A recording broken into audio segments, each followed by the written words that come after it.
Movistar desde el 11 hasta hoy día está en mantención al 103 y los canales de atención de Movistar Chile. Vamos a llamar al 103 y como podemos ver están haciendo mantenimiento. Vamos que, para mejorar tu experiencia con Movistar, nos encontramos realizando mejoras en nuestro sistema. Nuestros canales de atención volverán a estar disponibles en las próximas horas. Para bloqueo de equipos o de número telefónico, contáctanos al 800-760-909 y para solicitudes de roaming al 611. Gracias por llamar a Movistar. Y finaliza la llamada.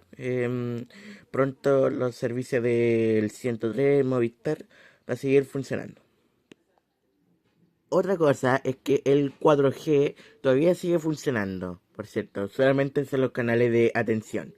La app de Movistar también informa que está con mantenimiento. Vamos a ir a la app de Movistar y nos dice volvemos pronto. Así que eso, ahí nos vemos. Adiós.